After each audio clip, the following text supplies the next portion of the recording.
wasn't ready at 27. I was so not ready. And I had no idea what this would mean. I still remember so clearly when I got back from India and I called my sister. She said, very nonchalantly, "Have you heard about the test? Did Mom tell you about the test?" I'm thinking, what test?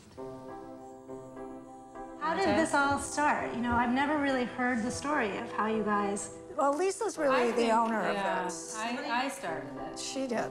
And I didn't know if I wanted to know particularly, but... I wanted to know, because I was going to do something about it if I tested positive. My sister Lisa's a mammographer, and it's her job to diagnose breast cancer. It was important for me to know. If I thought that we had the gene, I would have, you know, taken my ovaries out, and I had my 3 kids. Well, Lisa was older and assumed, other than the fact that she had 2 daughters, that she could handle it. I was a little more concerned about you. If it's a test that tells you you can do something, that's one thing.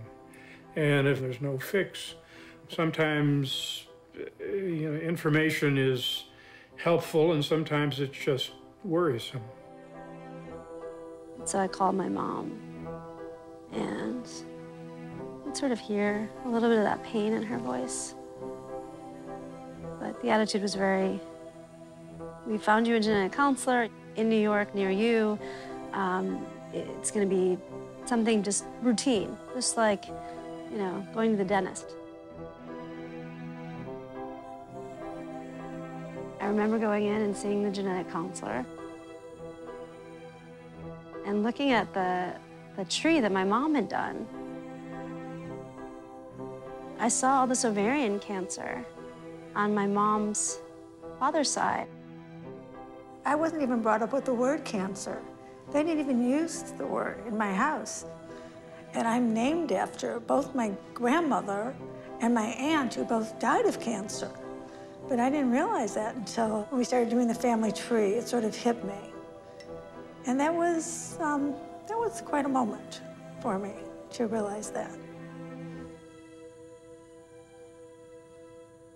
I left, and for the next 3 weeks to a month, I didn't think about it. That I'd actually gotten my blood drawn and sent it off to some laboratory. And I remember my mom coming into town, and the night before us having dinner, and the waiter was saying something about how much we looked alike.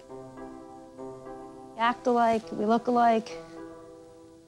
I have a lot of her DNA, it's obvious. When we went in there that day, we were trying to be upbeat. We were laughing like we always do. We got there early, and I knocked on the genetic counselor's door, and she opened the door and looked surprised that I was there already. And she said, "I'm not ready for you," and just shut the door in my face. And I knew that I was positive. And I just collapsed in my mom's arms. And I wasn't thinking about what does this mean for my future. I was thinking about what does this mean for this woman who's a 15-year ovarian cancer survivor, to hear that she passed this on to her youngest daughter. I was devastated that you had it. I was devastated to think that I could give it to you. I could do this. But the thought that we could watch you and really be careful, and probably the 2 of us drove you crazy when I think about it now, because we have you in a program, you know, that's it. And then we went and we had lunch, and I went back to work. And that was it. It was over. Except it wasn't over.